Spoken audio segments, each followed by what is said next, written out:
Jadi kita, mengangkat topik ini karena di beberapa tahun yang lalu ya, ketika badai Covid datang itu kan, ada beberapa teman-teman kita yang melakukan trading gitu dari rumah gitu kan.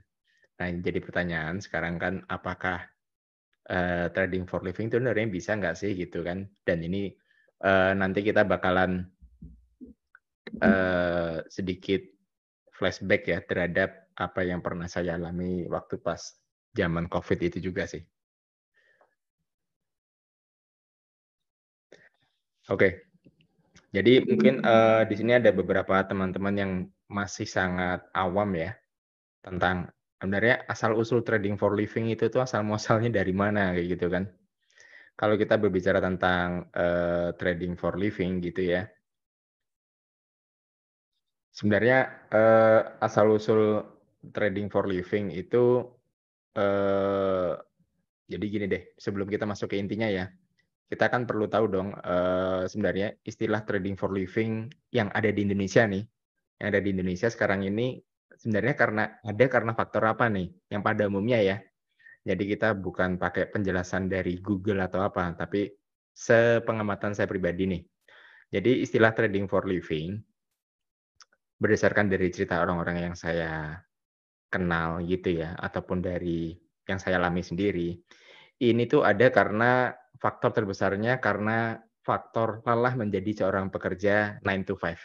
Itu kurang lebih salah satu asal-usul dari trading for living karena faktor pekerjaan, karena faktor ya seperti kita ketahui ya banyak kan, hampir semua orang itu kan melakukan pekerjaan dari jam 8 sampai jam 5 atau jam 9 pagi sampai jam 6 sore gitu kan. Dan kenapa istilah trading for living ini menjadi ada juga karena faktor, eee, pengetahuan ya, maksudnya, teknologi informasi yang semua orang sekarang gampang akses lah. Maksudnya, entah di YouTube kayak entah ikutan grup di Discord, di grup di Telegram gitu kan. Jadi, eee, seseorang untuk mengenal trading itu menjadi lebih mudah, nggak seperti kayak di tahun-tahun awal saya mengenal trading itu kurang lebih tahun 2008, 2009, kayak gitu. Itu pun sebenarnya sudah dikategorikan cukup mudah karena waktu itu kan internet ya lumayan lah ya, zaman-zamannya Speedy ya waktu itu tahun itu ya, zamannya Speedy. Dan kalau kenapa istilah trading for living ini menjadi maju karena teknologi informasi ya, karena Google ataupun zaman dulu sih istilahnya Yahoo gitu ya. Sebenarnya kalau secara konsep, trading for living itu adalah pengertiannya ya, sebagai, sumber utama, bahkan tidak sedikit yang menjadikan orang trading for living ini sebagai satu-satunya sumber pendapatan atau penghasilan untuk memenuhi kebutuhan sehari-hari nih. Jadi konsep utamanya istilah trading for living itu adalah, sebagai sumber utama orang dalam memenuhi kebutuhan sehari-hari, gitu. Itu konsepnya. Konsep dan asal-usul istilah trading for living, sepengamatan saya ya, itu seperti itu. Oke.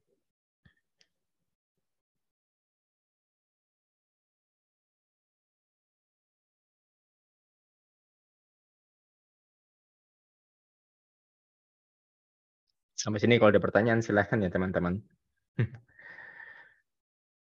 Dan kita masuk ke, slide yang kedua ya, tentang hal apa saja sih yang sebenarnya yang perlu kita persiapkan untuk bisa trading for living nih. Jadi setelah teman-teman tahu ya, secara konsepnya kan trading for living itu konsepnya adalah untuk, pemenuhan kebutuhan sehari-hari, penghasilan yang tujuannya untuk pemenuhan kebutuhan sehari-hari. Seperti layaknya orang bekerja gitu ya. Tapi kalau kita berbicara apa saja nih yang perlu kita persiapkan ya, untuk bisa trading for living, faktornya banyak banget. Itu sudah saya rangkum beberapa ya. Jadi kalau, kita berbicara apa yang perlu kita persiapkan untuk bisa trading for living, dalam arti kata mungkin kalian yang sudah bosan kerja, sering dimarahin sama si bos gitu ya, dikejar deadline, target, and so on and so on and so on gitu ya. Ya,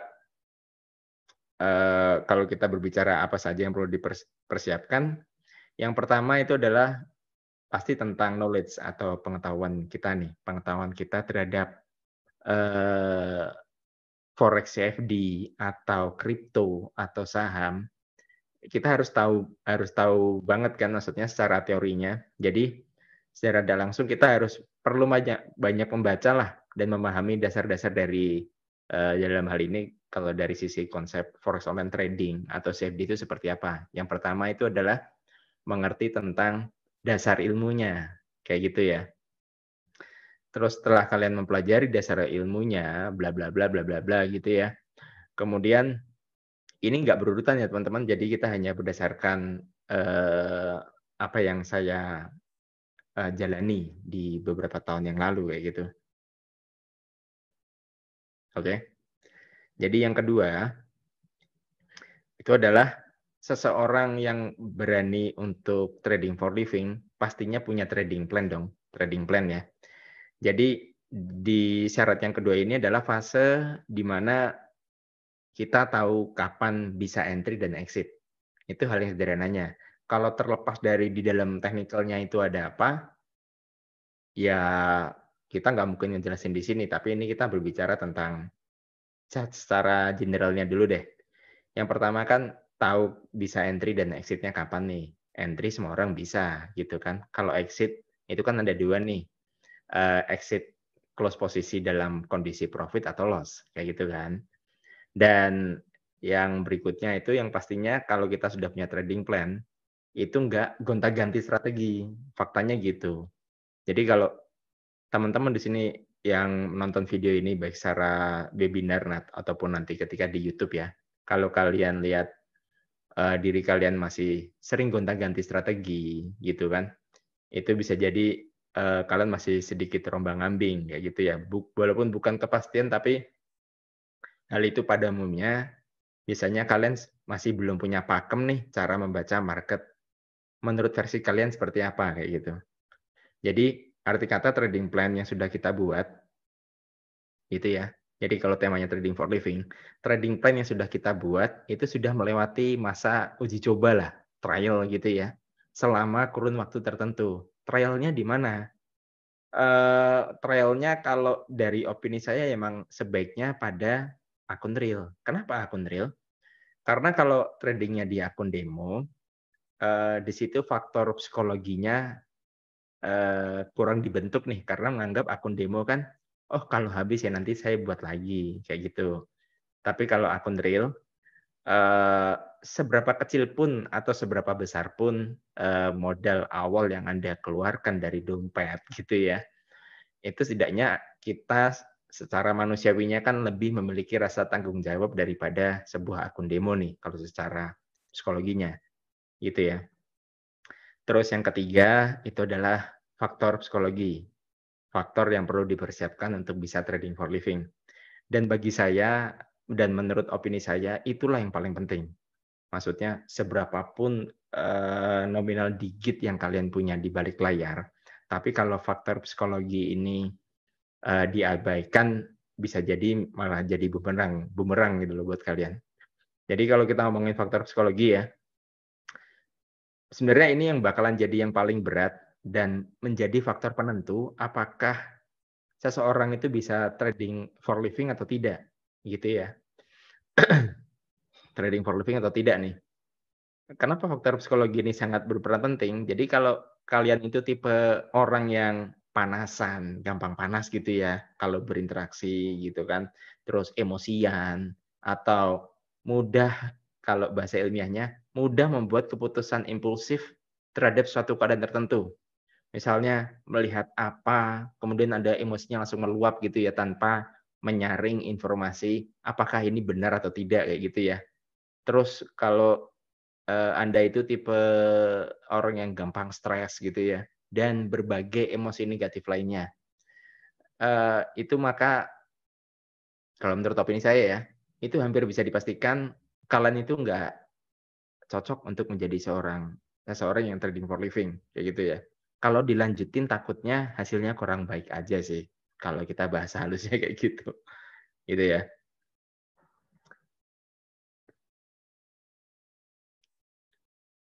Jadi kalau kita berbicara trading for living, tadi yang faktor yang pertama itu adalah faktor pengetahuan. Kalian harus tahu banget, eee, ilmu dasarnya forex online trading itu seperti apa gitu ya. Terus yang kedua, kalian harus punya trading plan. Yang ketiga, itu faktor psikologi. Itu dulu. Sebenarnya kalau faktor psikologi jangankan untuk tema trading for living, trading hanya sebagai side hustle atau side income gitu ya. Kalau kalian emosinya terlalu meluap-meluap biasanya, eee, ya begitulah ya hasilnya hasilnya kurang baik aja gitu sih.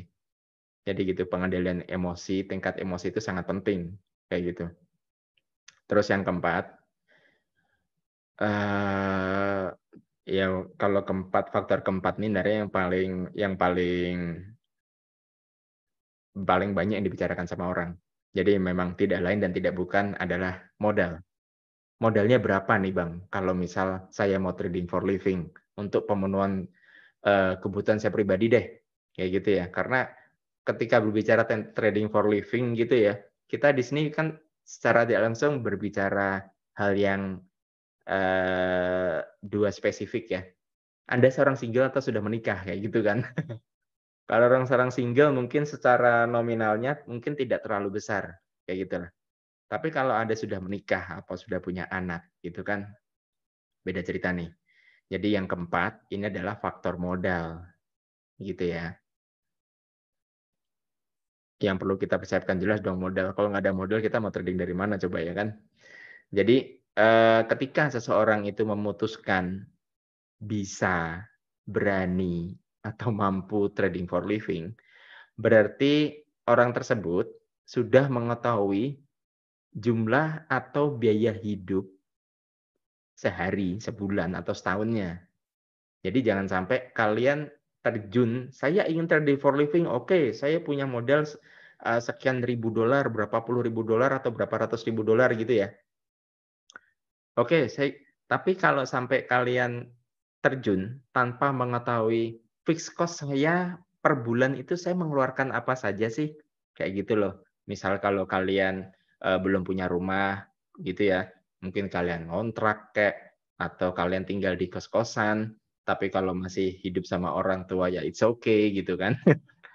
Tapi kalau, temanya kalian terutama masalah tempat tinggal ya, kalau kalian masih tinggal di tempat orang tua it's okay, tapi kalau temanya sudah kontrak rumah, sedang nyicil rumah, atau di kos-kosan gitu kan ya, nah itu beda cerita. Kan sudah keluar nih biaya tempat tinggal ya gitu kan, biaya tempat tinggal. Jadi kalau kita berbicara tentang biayanya banyak banget gitu kan. Selayaknya, orang memproyeksikan sebulan itu saya mengeluarkan apa aja sih, misalnya saya sekali makan berapa and so on gitu kan,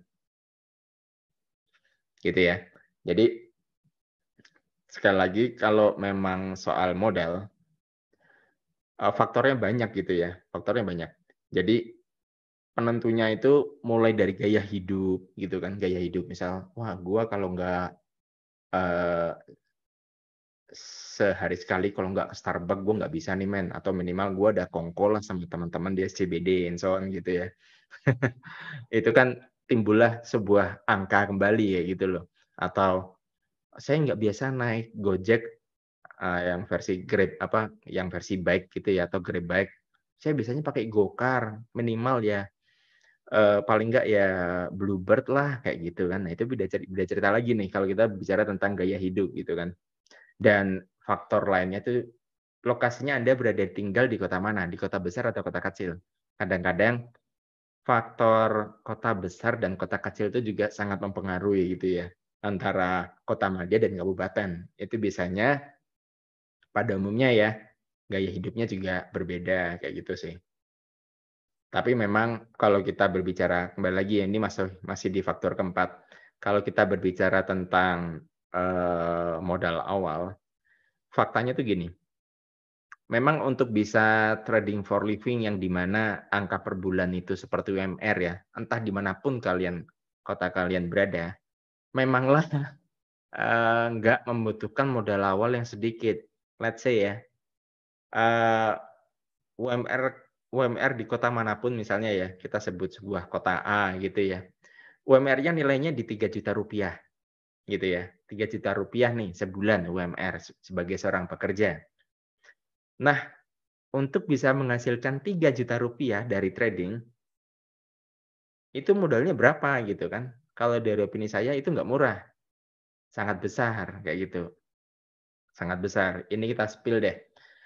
Sebenarnya kalau untuk, return atau return on investment ya, atau profit yang ideal dalam sebulan, itu sebenarnya kisaran 3 sampai dengan 5%. Nanti kita kasih jawaban deh. Kenapa kan kok cuma 3-5% sih? Kita jangan jangan lihat angka persentasenya, tapi lihat behind the scene-nya deh. Entar kita spill ya. Nanti kalau saya lupa bisa deh diingatin. Yang keempat ya, itu tadi tuh yang keempat adalah tentang modal. Terus yang kelima, setelah kita ngebahas apa sih tadi, tentang dasar-dasarnya nih, basic-basic-nya, trading forex itu apa, trading plan gitu kan. Terus yang ketiga itu faktor psikologi, yang keempat faktor modal, terus yang kelima, ini yang paling sering dibahas di forum-forum komunitas trader forex retail. Broker yang dipakai apa nih? Kayak gitu kan. Broker yang dipakai yang akan kita gunakan dalam mengais rezeki nih, mencari cuan ya, pundi-pundi dolar gitu kan. Kita pakai broker yang mana? Karena kalau kita berbicara broker forex yang sekarang ini ya, itu kan banyak banget. Mulai dari broker lokal ada, broker internasional juga ada, broker lokal rasa internasional juga ada gitu kan ya. Kan ada tuh beberapa jargon yang kayak gitu kan ya. Kalau kita mau ngebahas tentang broker, jujur aja ini bakalan menjadi subtema yang lain ya. Jadi di next webinar kita bakalan ngebahas, kalian itu hal apa saja sih yang kita perlu perhatikan dalam memilih broker? Karena faktornya banyak loh, nggak sesimpel yang, oh faktor leverage and so on, nggak cuman itu sih, banyak faktornya. Terus yang keenam ya, yang keenam itu tentang kalau kalian pengen trading for living, faktor keenam itu adalah faktor simulasi atau latihan. Dalam hal ini, kalau simulasi atau latihan atau akun demo gitu ya, itu sebenarnya sangat perlu kenapa? Apalagi kalau kalian yang masih sangat baru banget ya, tentang trading itu gimana, berarti kita kan harus familiar with sama platformnya nih. Platform kan macam-macam sekarang, ada MT4, MetaTrader 4 ya, MetaTrader 5, ada cTrader, ada DXTrader, kayak gitu ya, itu macam-macam. Dan seenggak gapteknya seseorang itu kan memang, perlu belajar lah, nggak mungkin langsung, "Oh ini caranya gini," gitu kan, gitu ya, kayak gitu. Jadi, kalau kita faktor yang keenam itu adalah tentang latihan. Tujuannya ya untuk pengukuhan metode ataupun cara analisa kalian, entah kalian pakainya technical kayak atau fundamental atau analisa sentimen, apapun itu kan perlu waktu nih untuk memvalidasi, "Oh, alat analisa saya bekerja jika kondisi seperti ini dengan tingkat akurasi sekian sekian sekian sekian," kan gitu ya. Jadi, eee, kenapa kita perlu latihan? Karena kan nggak mungkin kan, "Oh, oke saya sudah pelajari seluruhnya nih, tentang dasar-dasarnya, trading plan-nya seperti apa." Kemudian teman-teman buka akun terus langsung deposit kan nggak mungkin nih, kayak gitu kan. Jadi kan secara langsung harus ada sebuah progres latihan. Minimal tuh apa sih? Oh, cara entry seperti apa, kemudian, stop loss, take profit-nya di mana, kayak gitu-gitu sih kan.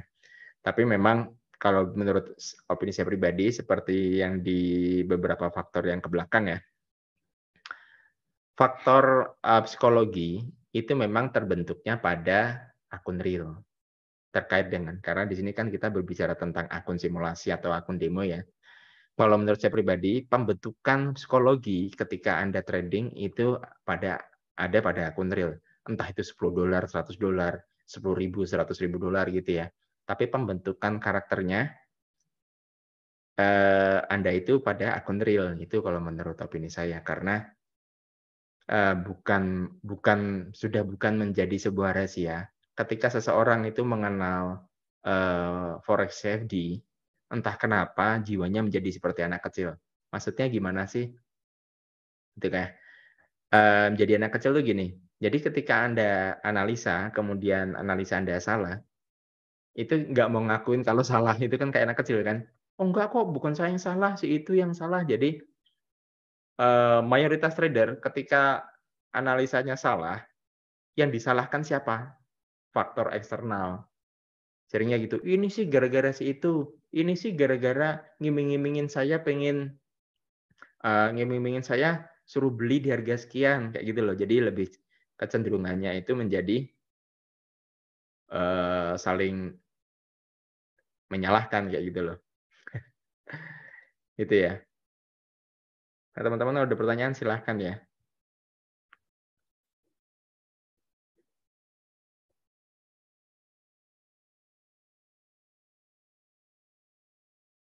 Jadi itulah, tadi faktor yang ke-6 ya. Terus yang ke-7. Yang ke-7 itu adalah, kalau teman-teman, pada umumnya manusia itu kan makhluk sosial ya. Yang faktor yang ke-7 itu adalah faktor komunitas dan mentorship. Jadi memang nggak sedikit kan kita di sini melihat di media sosial manapun ya, yang menawarkan sebuah mentorship, entah dalam bentuk grup Telegram kayak VIP Telegram kayak gitu ya, atau di YouTube secara gratis, ataupun yang ada versi subscribe, Anda membayar sebulan itu ada fee-nya, ataupun ada yang one time payment gitu ya. Jadi komunitas dan mentorship itu perlu. Tapi gini, saya mau ngasih suatu catatan kecil sih. Jujur kalau soal komunitas ya, soal komunitas, sejak awal saya mengenal trading forex kurang lebih 15 tahun yang lalu, saya tuh sangat jarang berinteraksi dengan sebuah komunitas, entah itu, zaman dulu belum ada Telegram ya, entah itu Facebook kayak gitu ya, Facebook group gitu ya, atau WhatsApp group. Saya pribadi saya sangat jarang join gitu ya, ke sebuah komunitas. Tapi ini hanya penilaian opini saya pribadi ya, tiap teman-teman kan punya, kebebasan dalam berpendapat masing-masing. Jadi kalau soal komunitas, saya nggak pernah, hampir nggak pernah lah, join terhadap suatu komunitas forex tertentu nggak pernah. Bahkan ada beberapa teman-teman lama yang seangkatan sama saya kan minimal kan join-nya di Kaskus gitu ya. Jadi, dalam perjalanannya kalau saya pribadi cenderung itu berguru dengan akun real saya pribadi. Jadi entah itu bentuk rugi, entah itu bentuk untung, entah itu bentuk, kena cut loss, kena stop loss, kemudian terjadi sebuah margin call atau stop out gitu ya. Saya bergurunya terhadap akun real saya pribadi. Jadi saya fokusnya ke akun saya ini kenapa ya? Terus kemudian kita bertanya dalam diri sendiri kan, yang salah di mana ya? Kayak gitu loh. Jadi kenapa saya nggak cenderung masuk ke grup komunitas forex atau Telegram atau, memang kita nggak bisa menganggap semua komunitas itu jelek, itu enggak ya, tapi selihat saya, sepengamatan saya ya, opini saja, sekali lagi ini bukan sebagai pertimbangan kalian, enggak, jangan gitu ya. Jadi tiap orang kan punya pendapat dan punya konsep yang masing-masing berbeda-beda. Jadi kalau menurut opini saya, kalau seorang trader itu masuk ke grup komunitas dan terlalu menjadi aktif gitu ya, itu tuh hanya semata-mata hanya untuk mencari kumpulan orang atau grup yang senasib, kayak gitu. Kenapa saya bisa berasumsi seperti itu, karena mayoritas trader forex itu emang gagal gitu loh, untuk mencapai hasil yang optimal, kayak gitu. Bukan gagal dalam arti yang gimana gitu ya, tapi gagal dalam mencapai hasil yang optimal. Jadi tiap orang kan punya, eee, punya kesempatan untuk mendapatkan hasil yang optimal kan. Kenapa kita di sini berbicara tentang hasil yang optimal, karena saya yakin kalau dalam orang berbisnis apapun ataupun, berusaha apapun gitu ya, itu kan pasti akan mendapatkan suatu titik yang optimal. Suatu titik atau posisi yang di mana, Anda bisa mendapatkan apa yang Anda inginkan gitu loh. Tapi kalau kita terlalu lama berkecimpung terhadap suatu grup, forex gitu ya, pada khususnya forex ya, itu malah justru tidak menjadikan kita itu fokus pada diri kita sendiri, kayak gitu loh. Jadi ya, jadinya jadi sebuah, yang penting ngeramein aja deh, yang penting saya kalau teman-teman trading saya masih ikutan. Jadi faktornya bukan lagi ingin menghasilkan dari bisnis forex ini, tapi lebih ke ikutan ngeramein aja kayak gitu loh. Itu dari opini saya pribadi sih. Terus faktor yang kedelapan ya, yang terakhir, hal apa saja yang perlu Anda persiapkan untuk bisa trading for living, itu adalah faktor konsistensi. Konsistensi, kontinuitas gitu ya, sama adaptasi. Jadi, saya pribadi sejak tahun 2008 ya, akhir, kisaran bulan November atau Oktober, itu saya baru mengenal trading. Dan, saya pribadi saya tidak pernah berpindah bisnis apapun ya, maksudnya gini, kalau teman-teman yang belum tahu, saya itu di 3 tahun pertama, saya itu beneran cuman trading doang, kayak gitu. Di tahun 2008 di tahun 2008 itu pertama kali deposit saya sekitar $300. Padahal UMR Jawa Tengah waktu itu masih kisaran, ya Rp600.000, Rp700.000, kayak gitu. Jadi, sejak awal saya memang berniat untuk bisa menghasilkan, eee, sejumlah profit atau penghasilan dari bisnis forex ini. Jadi bukan yang, coba dululah $10 gitu kan, coba $10, kemudian rugi terus coba lagi. Itu yang secara psikologi yang bikin orang jadi terlena ya kasarnya, terlena itu karena faktor jumlah yang kecil, tapi kalau ditumpuk-tumpuk-tumpuk, entah kalian percaya atau enggak ya, eee, itu bisa lebih dari $1.000 loh setahun, bisa lebih dari 15 juta kalau kalian depo-depo terus gitu ya. Itu fakta di lapangan seperti itu sih.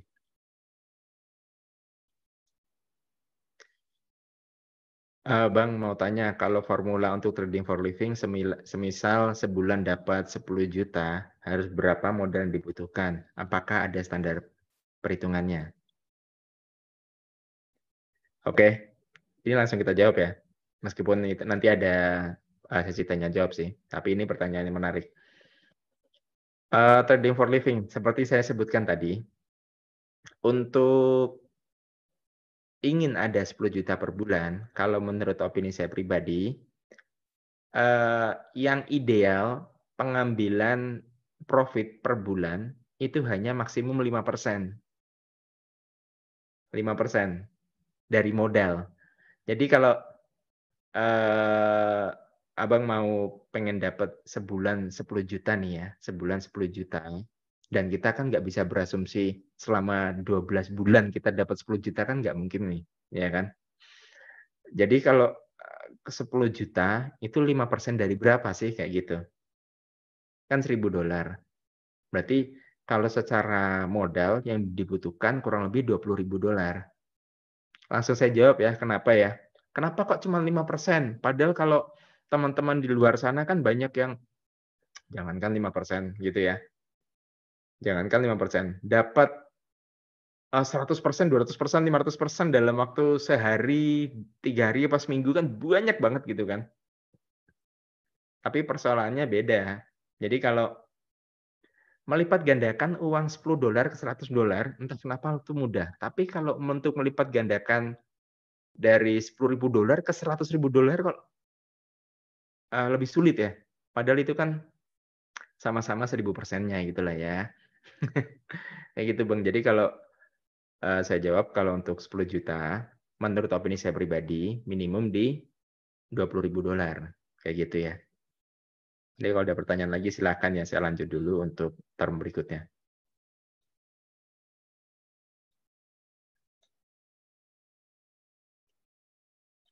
Oke, jadi kita tadi masih masuk faktor yang kedelapan, yang paling penting itu adalah faktor konsistensi, kayak gitu ya. faktor konsistensi. Terus, jadi gini, kalau sifatnya dalam trading for living ya. Jadi ketika seseorang itu baru mengerti trading, kemudian kalian itu pengen belajar, menekuni, memang perlu adaptasi. Jadi kan nggak mungkin kan, kita baru belajar, terus kita kekeh atau keras kepala terhadap hal yang kita baru pelajari, "Oh ini seperti ini." Tapi kan kita perlu harus saling mendengar kiri kanan gitu kan, melihat sekitar itu gimana sih, kayak gitu loh. Pengen tahu kenapa alasannya, kenapa kita perlu adaptasi, itu kan.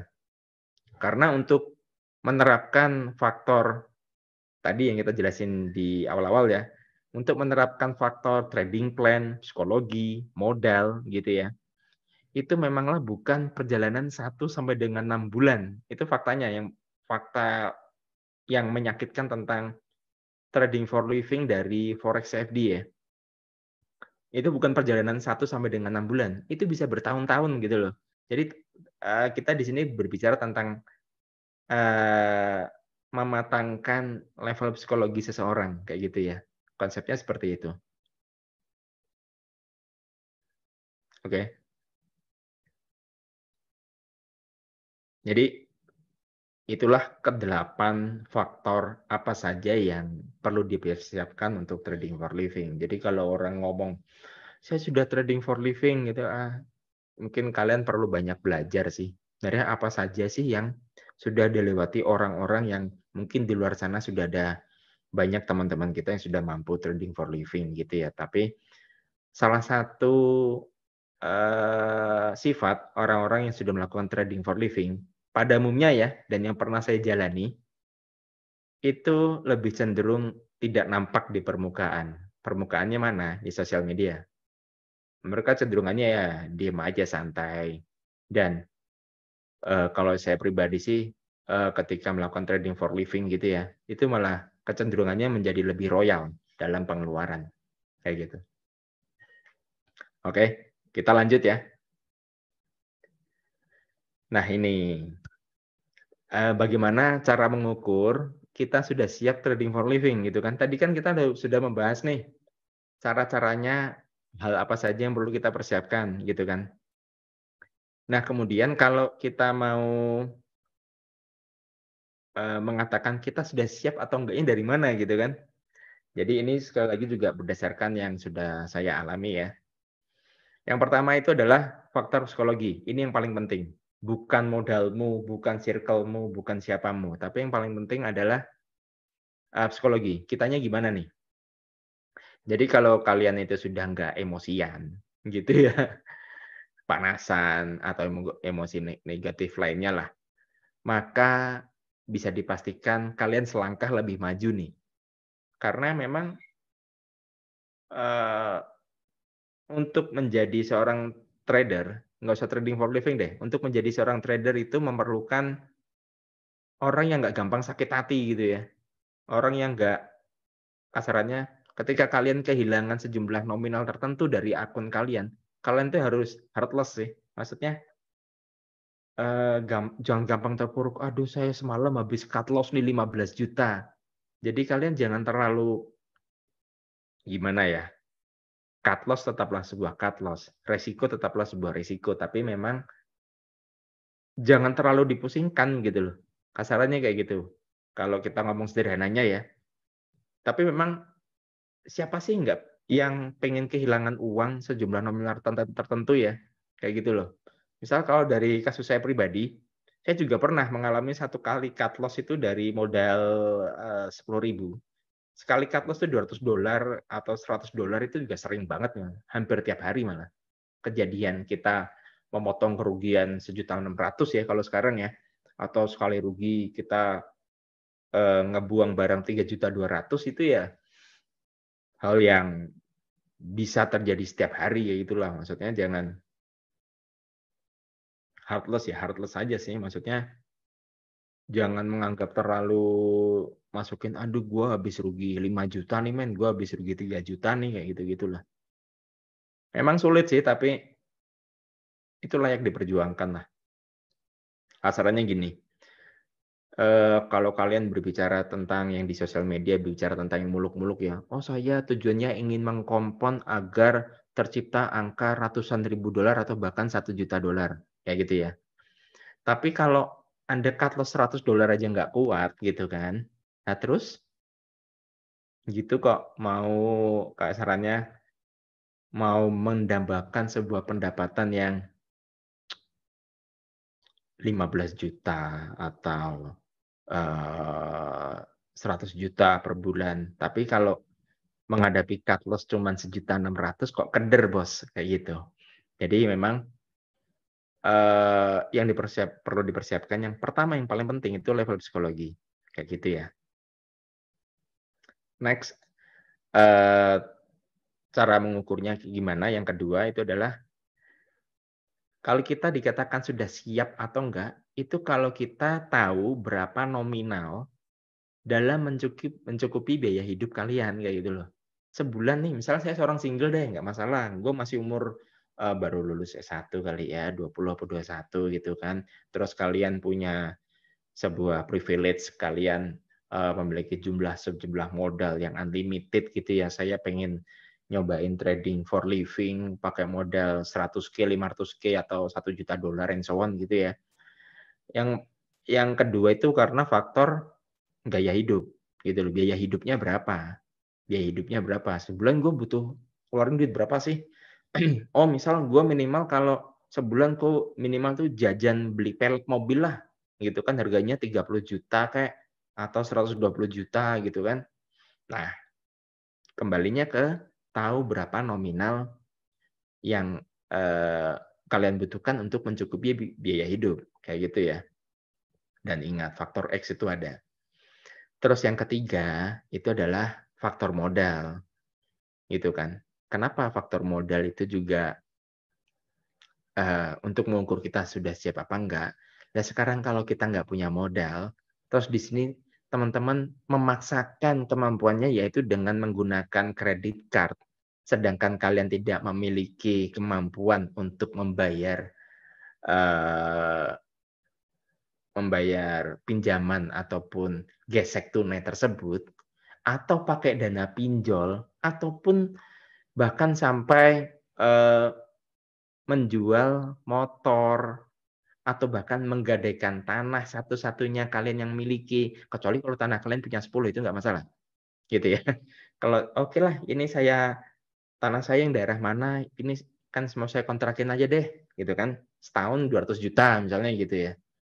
Ya itu nggak masalah, tapi kalau sumber modal untuk, pemenuhan kebutuhan trading for living itu dari dana pinjaman atau sesuatu sumber yang memiliki kewajiban.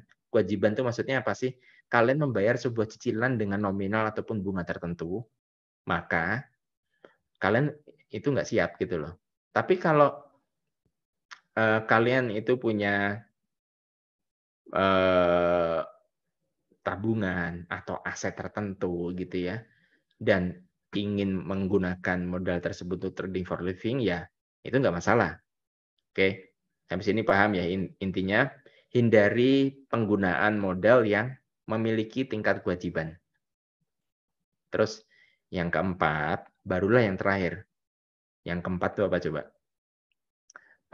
Kalian itu punya sistem atau trading plan yang jelas, itu aja. Itu maksudnya faktor terakhir, tapi yang ketiga lainnya tuh yang yang paling krusial kalau menurut saya ya. Psikologi, terus tahu berapa nominal yang kalian keluarkan tiap bulannya gitu kan. Terus yang ketiga faktor modal, baru keempat tuh faktor, teknikal, kayak gitu loh. Entah teknikal atau analisa fundamental ataupun analisa analisa sentimen, apapun lah yang kalian gunakan ya, itulah baru masuk faktor yang keempat. Oke, ada pertanyaan nggak nih? Kita coba cek dulu ya. Belum ada? Karena saya nggak heran sih kalau emang kalau webinar gini rata-rata hanya sebagai pendengar doang kayak gitu.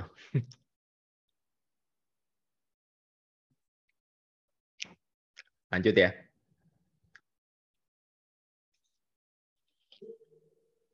Next. Ini, setelah kita mengetahui tentang asal-usul istilah trading for living dari mana nih? Terus hal apa saja yang perlu dipersiapkan?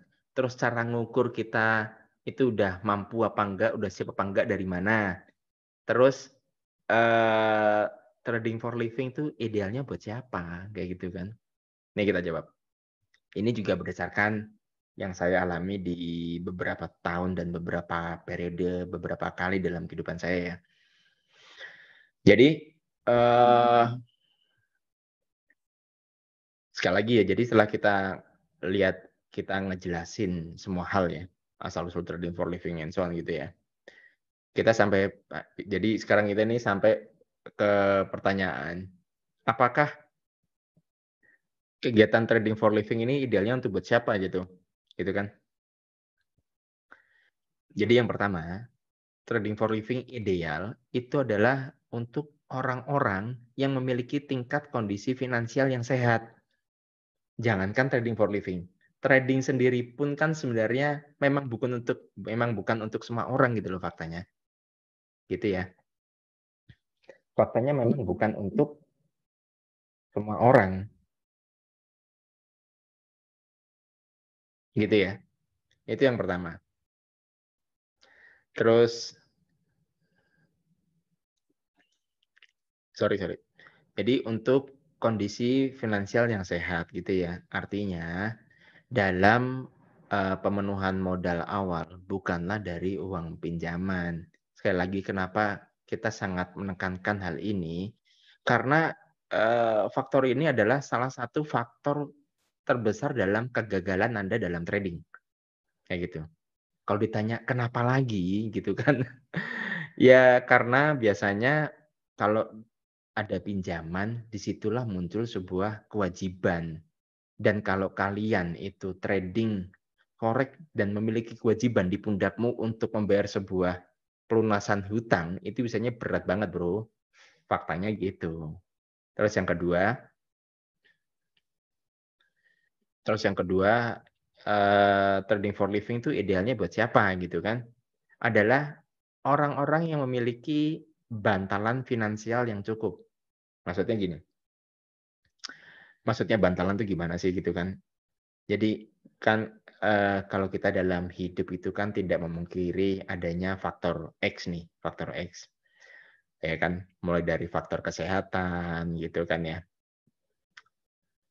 mulai dari faktor kesehatan, terus, kalau misal terjadi hal-hal yang nggak kalian inginkan dalam akun trading kalian, entah kalau cut loss doang sih nggak masalah, Bro. Kalau sampai terjadi margin call sama stop out, terus kalian nggak punya bantalan finansial nih, eee, itu kan ngeri banget ya. Misalnya kalian masuk 100 juta, ya duit lu cuman 100 juta itu. Kalau sampai habis terus lu mau ngapain kasarannya gitulah, gitu ya. Terus yang ketiga, trading for living itu ideal untuk, orang-orang yang memiliki modal awal yang besar. Memang kalau di beberapa orang kan memang modal $10.000, $20.000 itu kan sebagian orang sih menganggapnya kecil ya, tapi mayoritas orang Indonesia kan itu gede banget gitu loh. Modal 160 juta atau 320 juta itu kan bukan barang yang kecil gitu ya. Jadi memang idealnya adalah untuk orang-orang yang bermodal besar gitu loh. Kenapa? Karena hal ini tuh terkait dengan faktor pemenuhan untuk kebutuhan, tiap bulannya kan gitu loh, tiap hari, tiap bulannya gitu loh. Jadi kalau modalnya kecil, untuk cari profit $5 aja bisa-bisa kalian nggak bisa narik dari ATM gitu, lu nangkep nggak sih? ATM kupurnya kan minimal sekarang di Rp50.000 kan, kayak gitu loh. Jadi, kenapa modal yang besar itu diperlukan, karena memang, kalau temanya kembali untuk trading for living ya, kan ini hanya dijadikan sebagai sumber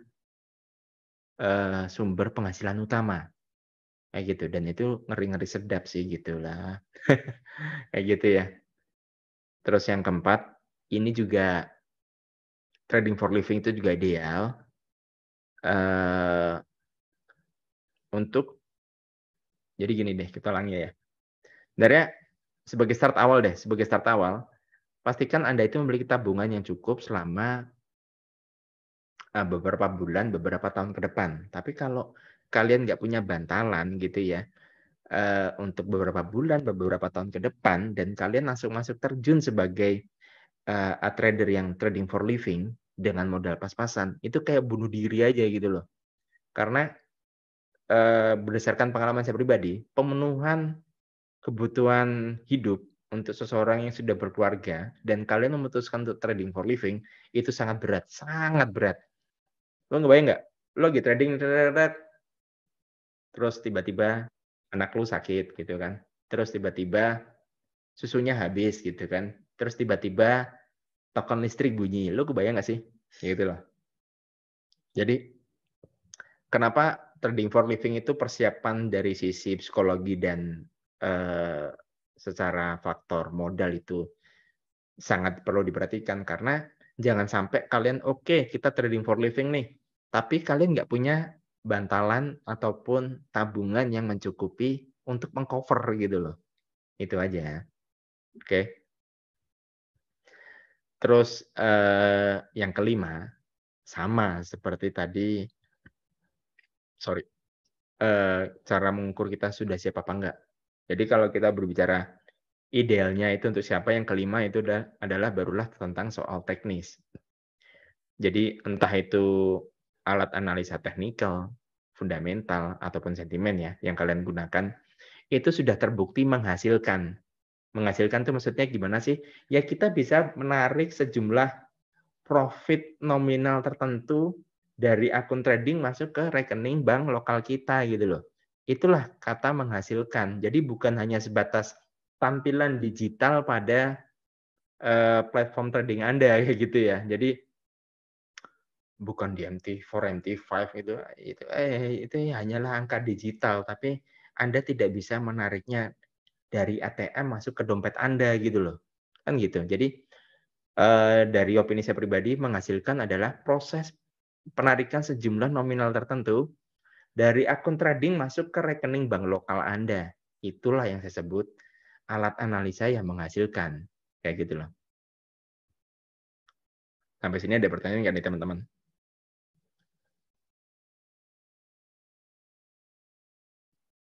Ini saya coba jelasin dikit lagi ya.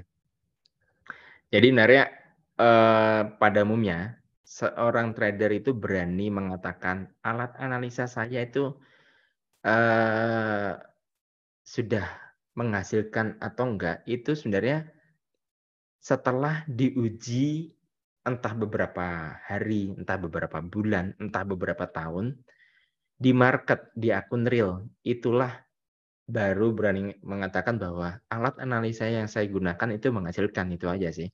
Karena kata menghasilkan, kalau nggak ada bukti adanya penarikan jumlah profit Anda ke bank lokal, itu bukanlah menghasilkan, itu hanyalah pekerjaan bukan marketing, pekerjaan sales dari broker forex. Marketing dan sales kan berbeda ya, kayak gitu. Jadi kalau lu cuman screenshot-screenshot doang gitu ya, terus, cuman sharing-sharing-sharing, "Member kita habis profit," nggak, itu kerjaan kerjaan sales Bro, gitu loh. Itu aja ya. Oke? Sekarang kita masuk sesi tanya jawab. Kalau ada pertanyaan silakan teman-teman.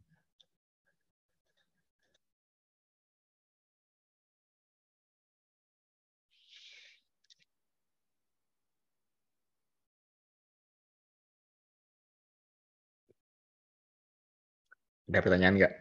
Jadi memang kalau secara konsep, trading for living, ini kita sharing dikit ya, coba dari sisi saya pribadi ya. Saya pernah mengalami posisi trading for living itu pada tahun kisaran 2013 sampai dengan 2016 akhir, 2016, November. Itu saya pernah mengalami kondisi, trading for living. Pertanyaannya, berat nggak? Oh, tentu saja, berat. Gitu ya. Trading for living untuk pemenuhan kebutuhan hidup sehari-hari itu sangat berat, kayak gitu. Dan bahkan, dalam perjalanannya memang tidak semulus apa yang kalian bayangkan ataupun yang dikeluarkan dalam, orang sosial media. Saya berhasil trading for living and so on, enggak sih. Jadi arti kata gini teman-teman. Ini kita buka insight dikit deh ya. Di kisaran tahun 2018 atau 2019 ya. Saya waktu itu bekerja dan saya juga trading. Yang terjadi apa? Itu justru jauh lebih sangat nyaman daripada kita hanya mengandalkan satu sumber penghasilan, kayak gitu ya. Itu sangat jauh lebih nyaman karena kita trading tanpa pressure gitu kan. Jadi kita menganggapnya hasil dari trading itu adalah set income, bukan dijadikan sebagai apa namanya, sumber penghasilan utama, kayak gitu ya.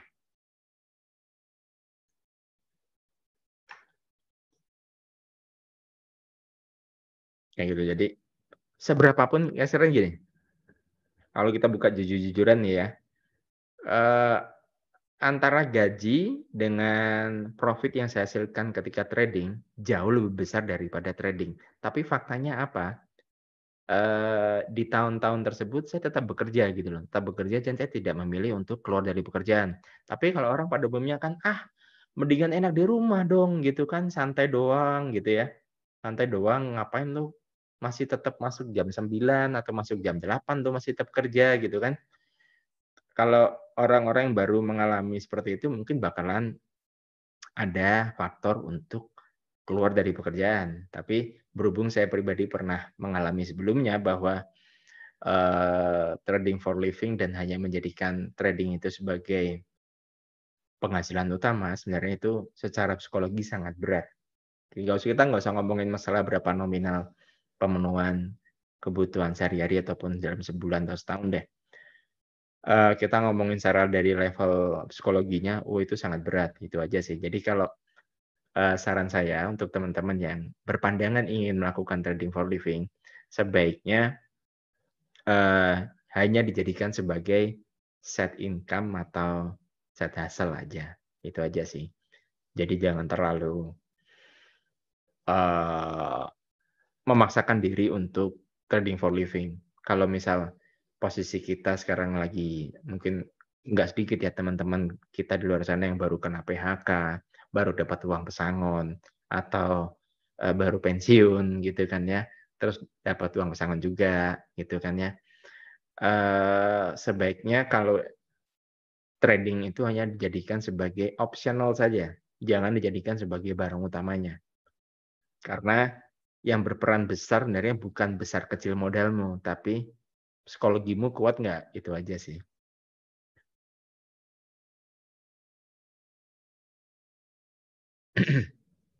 Oke, sekian ya teman-teman. Kalau nggak ada pertanyaan kita akhiri untuk sesi webinar malam ini. Terima kasih atas, waktu, atensinya, dan interaksinya. Dan, untuk teman-teman yang nggak sempat mengikuti webinar ini, selamat. Kalian akan baru bisa menonton recording-nya di beberapa minggu ke depan, mungkin lebih dari sebulan kali. Oke, untuk teman-teman yang di YouTube kalau nonton ini, jangan lupa klik like, subscribe, dan share kalau informasi ini bermanfaat. Oke, sekian dari saya. Assalamualaikum warahmatullahi wabarakatuh. Selamat malam Indonesia. Salam sejahtera untuk kita semua. Maju terus trader dan investor Indonesia. Ciao.